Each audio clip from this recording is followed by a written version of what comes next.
Morning, children. Hope you all are doing fine at home. So today I'm going to teach you the chapter number 5, which is a poem, My Perfect Granddaughter. Now let me start with the poem. Let me read it out first for you. You skip out of her wedding pool, eyes sparkling carelessly, making wet footprints imprecise, semicircles a perfect symmetry. You nonchalantly swing yourself onto my shoulders to stand up on them, laughter bubbling as you soar, a perfect balance. Your eyes score and jagged edges of your views, happily humming, you put them together, a perfect picture. Your eyes wonder and your mind wonders, easily you remember every word, every intonation from months ago, a perfect recollection.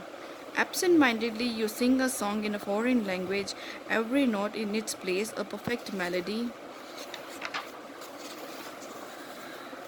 You look at me, innocent round eyes shining. Pati, you are so beautiful. You say, what your love makes a perfect word. Now, this is a poem. You have to read it by yourself. I sent you this text that you might have read it right till now. So, let me explain you from today. This is you skip out of a wedding pool, eyes sparkling carelessly, making wet footprints in precise semicircles, a perfect symmetry.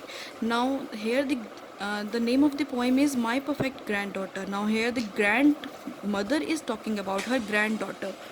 That means you skip out of a wedding pool. That means a grandmother is talking about her granddaughter. And when you skip out of the wedding pool, when you are taking a shower in a wedding pool is a shallow pool for children. Likewise, you people all have in your homes that pool is there, swimming pool is there, small one. That when you come out of that, and eyes sparkling.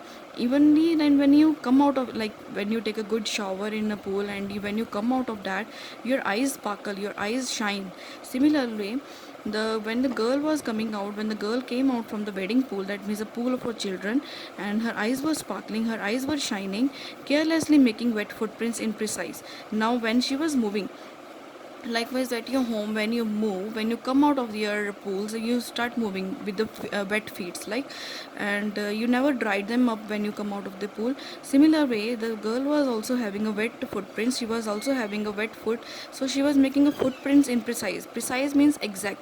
Exact means in a similar gap, in a similar gap. When you walk, when you make a perfect gap. Semicircles a perfect symmetry. Semicircles a perfect symmetry means you try to play with your feet, you try to play with your wet footprints, like when you start making the footprints and they become in a symmetry way, in an exact way. A perfect symmetry is the match in shape and size, right? Now you nonchalantly swing yourself onto my shoulder to stand up on them. Now you nonchalantly means when you spread your legs, when you spread your legs from on my shoulders, and when you swing yourself onto, when you try to climb me, when you try to climb on my shoulders. The similar way, the picture you're looking here is the grandmother is sitting and the girl is trying to climb on her shoulders. Similar way, the girl was also climbing on the shoulders, laughter bubbling as you soar, a perfect balance. Now she was laughing, she was uttering something, like she was trying to climb the grandmother, and she was making these noises around them, and she was just climbing on them, and she was trying to make a perfect balance. Similar way, the grandmother was also trying to protect her, like she may not fall down. So your eyes cover and jagged edges, your views, happily humming, you put them together, a perfect picture. Now your eyes cover. Then your eyes cover means examine closely. Your eyes examine closely the jagged edges of your views. Jagged edges means uneven. When you stand on the shoulder of somebody, like you stand on the shoulders of your father, your mother, anybody, your elders one, and when you climb them, you find that is not a flat edge, that is not a flat place to climb on, that is uneven, that is jagged edges of your views. Happily humming, to make happily humming means likewise you make sounds, you utter something like करके इस तरह से when you climb something, you make sounds like this. That is to make a low continuous vibrating sound like hum.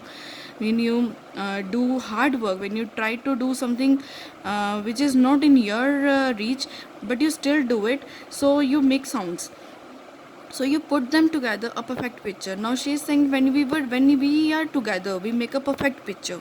So your eyes wonder and your mind wonders. Your eyes also wonder and your eyes also wonder and your mind also wonders. That easily you remember every word, every intonation. Intonation means it is a rise and fall of the voice.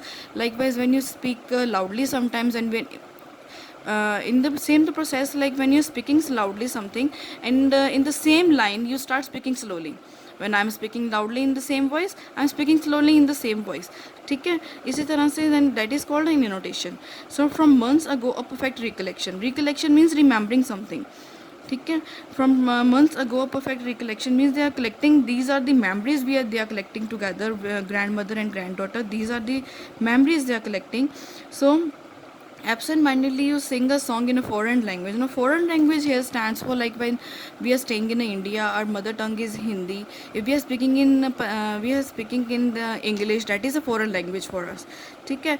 Similar way, if we go to some abroad, some other country, so if we speak Hindi, Hindi will be a foreign language for them. So absent-mindedly you sing a song in a foreign language. That means the girl also and the grandmother also, they sing a song in a foreign language, any language which is not related to their own country. And not, and absent-minded means they're not paying attention. All of a sudden they're singing a song. Similarly, likewise, when you feel happy, sometimes you start speaking something which is indifferent from your own daily routine, right? So every note in its place a perfect melody. With the perfect melody they used to sing, and with the every note on the perfect place. That means every word, every lyric is to be taken in care of, and in a perfect melody. The next part is, you look at me innocent, round eyes shining. Now you look at me innocent. Now the girl is looking at the grandmother innocently. Innocently means बहुत भोलेपन से, which is you mixed when you make a very innocent face, you're looking at them, round eyes shining. Pati, you're so beautiful, you say. Now the girl says that, Pati, you're so beautiful. Pati is the name of the grandmother. Likewise, they might be calling their grandmother a Pati. So she used to say that you are so beautiful. What your love makes a perfect word. That means whatever you love, your love makes me a perfect word. When you love me, so when you love me, you cares me, this, that makes a perfect word for me. That is enough for me. That is a word for me, right? So here finishes your poem. Now I'll be sending you with the question answers and the back exercise, what is to be done in the book or in the notebook. I'll let you know. So stay safe, stay home. Thank you.